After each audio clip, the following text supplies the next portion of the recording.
അരനൂറ്റാണ്ടിന്റെ പാരമ്പര്യവുമായി സ്വർണ്ണാഭരണ വിപണന രംഗത്ത് നിങ്ങളുടെ ഇഷ്ട ജ്വല്ലറിയായ മെജസ്റ്റിക് ഇപ്പോൾ കൂടുതൽ പുതുമയിൽ കൂടുതൽ കളക്ഷനിൽ wedding section, diamond section, light weight area, silver and watches section, light weight rose gold ആഭരണങ്ങളുടെ ഏറ്റവും പുതിയ കളക്ഷനുകളുമായി മെജസ്റ്റിക് ഓറിയോ കളക്ഷൻ.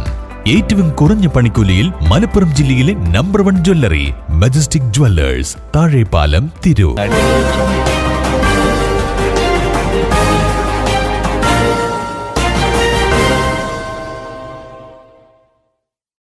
നമസ്കാരം, പ്രഹേളിക ന്യൂസിലേക്ക് സ്വാഗതം. കുറച്ച് ദിവസമായിട്ട് ഈ പ്രദേശത്ത് ഇങ്ങനെ കാണിച്ചുകൊണ്ട് മാധ്യമപ്രവർത്തകരെ വിളിച്ചു ചേർത്ത് ഇവിടെ വലിയ കൊട്ടിയാഘോഷിക്കലുണ്ടായി. യഥാർത്ഥത്തിൽ സി മമ്മൂട്ടി MLA മുമ്പ് ഏകദേശം എത്ര കോടി ലക്ഷമാണ് മമ്മൂട്ടിൻ്റെ 30 ലക്ഷം രൂപ വിലയിരുത്തി വകയിരുത്തിയിട്ട് ഈ പ്രദേശത്തേക്ക് അന്ന് ഈ തൂക്കുപാലം നിർമ്മിച്ചത്.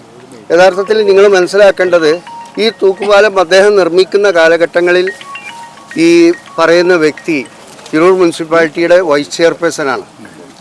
വിവിധ പദ്ധതികൾ പറയുന്നല്ലാതെ അത്രയും പദ്ധതികളൊന്നും ഇവിടെ കൊടുക്കുന്നതായിട്ട് കാണുന്നില്ല. മമ്മൂട്ടി കൊണ്ടുവന്ന ഈ തൂക്കുപാലം ഈ അടുത്തായിട്ട് അതിന് ചില ക്ഷതങ്ങൾ സംഭവിച്ചിട്ടുണ്ട്. അത് കാലഘട്ടത്തിന് വ്യക്തമായ അതിൻ്റെ മാറ്റങ്ങൾ ഉണ്ടാവുമല്ലോ.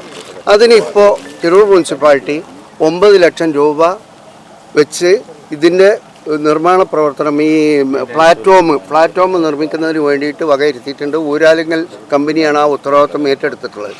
ഇതോടനുബന്ധിച്ച് തന്നെ പ്രിയപ്പെട്ട MLA കുർക്കുളി മൊയ്തീൻ സാഹിബ് ഈ പ്രദേശം സന്ദർശിക്കുകയും ഇവിടുത്തെ ഈ ദ്വീപുകാരുടെ പ്രയാസം മനസ്സിലാക്കിക്കൊണ്ട് അദ്ദേഹം ഗവൺമെൻറ്റിൽ പദ്ധതി കൊണ്ടുവരാൻ വേണ്ടി 17.25 കോടി രൂപയോളം ചെലവഴിച്ച് പാലത്തിൻ്റെ നിർമ്മാണ പ്രവർത്തനവുമായി ബന്ധപ്പെട്ടുകൊണ്ടിരിക്കുകയാണ്.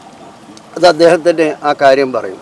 അപ്പോൾ ഇത്തരം കാര്യങ്ങളൊന്നും ചൂണ്ടിക്കാണിച്ച് ഈ വ്യക്തി ഈ നാട്ടുകാരനാണല്ലോ, ഈ നാട്ടുകാരൻ എന്തുകൊണ്ട് ഇതിൻ്റെ മുമ്പ് അദ്ദേഹം ഇവിടെ സ്റ്റാൻഡിംഗ് കമ്മിറ്റി ചെയർപേഴ്സൺ ആയിട്ടുണ്ട്, അതുപോലെ തന്നെ വൈസ് ചെയർപേഴ്സൺ ആയിട്ടുണ്ട്.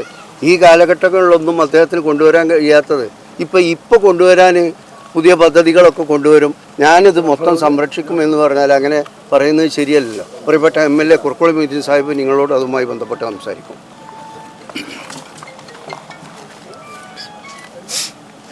എനിക്ക് ഈ ഇടതുപക്ഷ സ്ഥാനാർത്ഥിയുടെ ചില പ്രസ്താവനകൾ കേൾക്കുമ്പോൾ, അവസാന ഘട്ടത്തിലെ അവരുടെ ചില പ്രവർത്തന രീതികൾ കാണുമ്പോൾ വളരെ പ്രയാസം തോന്നുകയാണ്.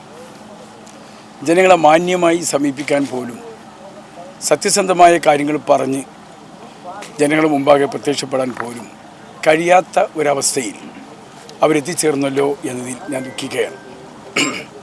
കാക്കടവ് പാലം ഈ പരിസരവാസികൾക്ക് വർഷങ്ങളായി അനുഭവിച്ചു കൊണ്ടിരിക്കുന്ന ദുരിതം ചെറുതല്ല. ഈ ദ്വീപ് ഇവിടുന്ന് അങ്ങോട്ടും ഇങ്ങോട്ടും അവർക്ക് അങ്ങാടിയിലെത്തണമെങ്കിൽ, വീട്ടിലൊരു അതിഥി വന്നാൽ എന്തെങ്കിലും ഒരു വസ്തു വാങ്ങണമെങ്കിൽ കടകളിലേക്ക് പോകാൻ അവരനുഭവിക്കുന്ന പ്രയാസം എത്രയാണ് നമുക്കെല്ലാവർക്കും ഇതറിയാം. ഞാനിവിടെ പലതവണ വന്നിട്ടുണ്ട്. അതുകൊണ്ട് തന്നെ അതിന് പരിഹാരത്തിന് ഇവിടെയുള്ള നമ്മുടെ സംഘടനകളുമായൊക്കെ സംസാരിച്ച്, നേതാക്കന്മാരുമായി സംസാരിച്ച്, മുനിസിപ്പൽ കൗൺസിലിലെ സാരഥികളുമായൊക്കെ സംസാരിച്ച് ചില പദ്ധതികൾ ആവിഷ്കരിച്ചു. എന്തായിരുന്നു ഇവിടുത്തെ പഴയ അവസ്ഥ? ഒരു കോൺക്രീറ്റ് പാലം നടന്നു പോകാനുള്ള, അത് തകർന്നു വീണല്ലോ ഒരു കാലത്ത്.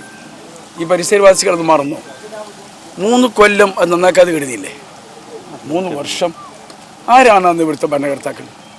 ആരായിരുന്നു അന്നത്തെ MLA? മരിച്ചുപോയ ബഹുമാന്യനായ എൻ്റെ സുഹൃത്തായിരുന്ന PP അബ്ദുൽകുട്ടി സാഹിബായിരുന്നു. എന്ത് ആ പാലത്തിലേക്ക് തിരിഞ്ഞു നോക്കാൻ? പഴയ കാര്യങ്ങളൊക്കെ പെട്ടെന്ന് നമ്മൾ മറന്നാലെങ്ങനെ? മമ്മൂട്ടി വയനാട്ടുകാരൻ എന്നൊക്കെ പരിഹസിച്ചു ചില ആളുകൾ. മമ്മൂട്ടി വേണ്ടി വന്നില്ലേ കാക്കടവിലേക്ക് ഈ തൂക്കുപാലം കൊണ്ടുവരാൻ? പ്രത്യേക ഫണ്ട് കലക്ടർ സാന്നിധ്യത്തിൽ മീറ്റിംഗ് കൂടി അതിനുവേണ്ടി ലഭ്യമാക്കിയാണ് ഈ പാലം പണിതത്. ഇന്ന് ആ പാലം മതിയാകാതെ വന്നിരിക്കുകയാണ്.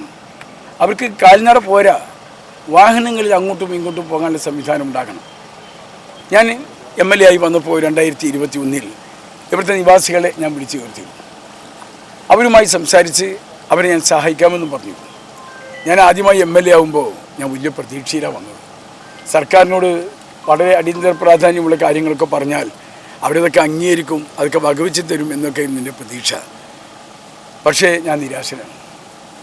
എല്ലാ വർഷവും ചില്ലറക്കാശ് എന്തെങ്കിലുമൊക്കെ തന്ന് കൈമടക്ക് തന്ന് അയക്കുന്നത് പോലെയാണ് ഈ സർക്കാരിൻ്റെ മനോഭാവവും പ്രവർത്തന രീതിയും.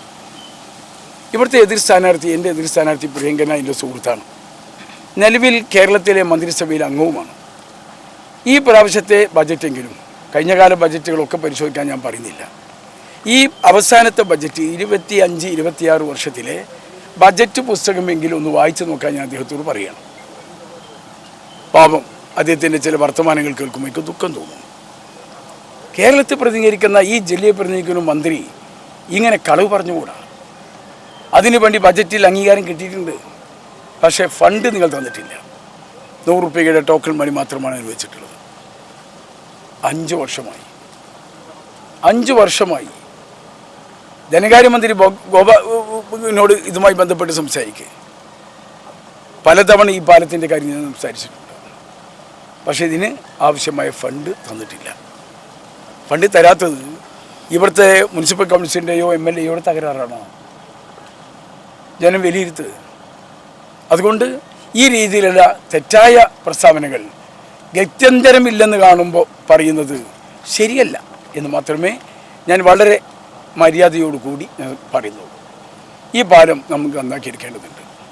എനിക്കൊരു നല്ല വിശ്വാസമുണ്ട്, UDFൻ്റെ ഗവൺമെൻറ് വരുമ്പോൾ ഭരണപക്ഷത്തെ ഒരു MLA ആയി ഇരിക്കാൻ എനിക്കൊരു അവസരം കിട്ടിയാൽ ഞാൻ മുന്തിയ പരിഗണന നൽകുന്ന ഒരു പ്രവൃത്തി ഇതാണ്, കാക്കടവ് പാലം. ഞാൻ അവിടുത്തെ ജനങ്ങൾക്ക് വാക്ക് കൊടുത്തിട്ടുണ്ട്. ഒന്ന്, മത്സ്യത്തൊഴിലാളി മേഖലയിൽ മിനി ഹാർബർ, അതേ പ്രാധാന്യത്തോടു കൂടിയാണ് കാക്കടവ് പാലവും ഞാൻ കാണുന്നത്. ഇത് രണ്ടും ഒന്നേത് രണ്ടേത് എന്ന് പറയാൻ കഴിയാത്ത രീതിയിൽ രണ്ടിനും വളരെ പ്രാധാന്യം കൊടുത്തുകൊണ്ട് ഈ 2 പദ്ധതികൾ കൊണ്ടുവരാനാണ്, മുൻഗണന നൽകി കൊണ്ടുവരാനാണ് ഞാൻ പരിശ്രമിക്കുന്നത്. അത് ഈ മണ്ഡലത്തിൽ തന്നെ മൊത്തമുള്ള വോട്ടർമാരെ അറിയിക്കാൻ ഞാൻ ആഗ്രഹിക്കുകയാണ്.